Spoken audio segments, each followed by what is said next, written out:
And right now, here's the latest on the Surfside building collapse. Folks paying their respects near the site on this day, the first full day since the search and rescue mission transitioned into a recovery effort.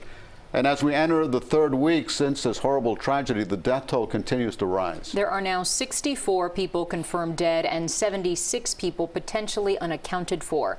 CBS 4's Joan Murray is live in Surfside for us. And Joan, you spoke to the husband of a prominent community activist who's among those still missing. Yeah, that's right, Lauren. Judy Spiegel. She was a Holocaust fundraiser. She raised money for Children's Hospital.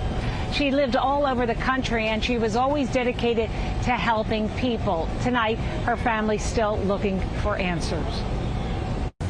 The Wall of Hope in Surfside, now a wall of tears of remembrance, as wishes of finding anyone alive in the rubble of the collapsed condo has turned into a recovery mission. Our goal is the same, and it's never changed. We want Judy returned to our family. Kevin Spiegel still waiting for word on his wife of 40 years. Judy Spiegel, a mother of 3 and grandmother, was in her condo the morning of June 24th when the building crumbled. Kevin, a hospital administrator, was on a business trip. I left on Monday morning to join my team in California, only to find out that it was a tragedy. Heavy equipment rolls in constantly to help search teams overturn chunks of concrete looking for victims. Transitioned to recovery. When that happened, it took a little piece of the hearts of this community. Early in the morning, there was another moment of silence, marking the time 2 weeks ago when a third of the Champlain Tower South fell. It's a moment of silence. The second time, teams paused to remember the victims. Last night, there was a powerful prayer service at the site. First responders, clergy, county and city leaders, all of them coming together to pay their respects, something they'll continue to do as more victims are found.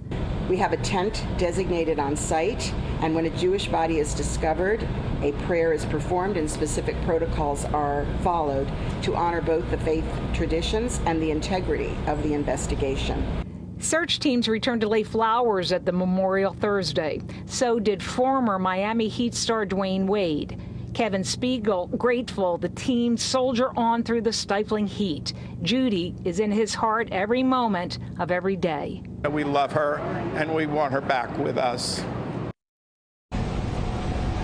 Some of the families of the missing took time this afternoon to go to the search scene where there was a prayer service. The mayor talked about that in a news conference just a short time ago. Let's take a listen. Today we did bring some of the families who have lost loved ones to the site for a visit at their request. We held a moment of silence with our first responders. They paused their work on the pile briefly to honor the victims and their families, and they received an aerial salute by the Miami-Dade County. Also, Surfside Mayor promised the families, he said today, that no matter what it takes, they're going to stay out here and recover every person who is missing, no matter how long, whether it takes days or weeks. Reporting live in Surfside tonight, Joan Murray, CBS 4 News.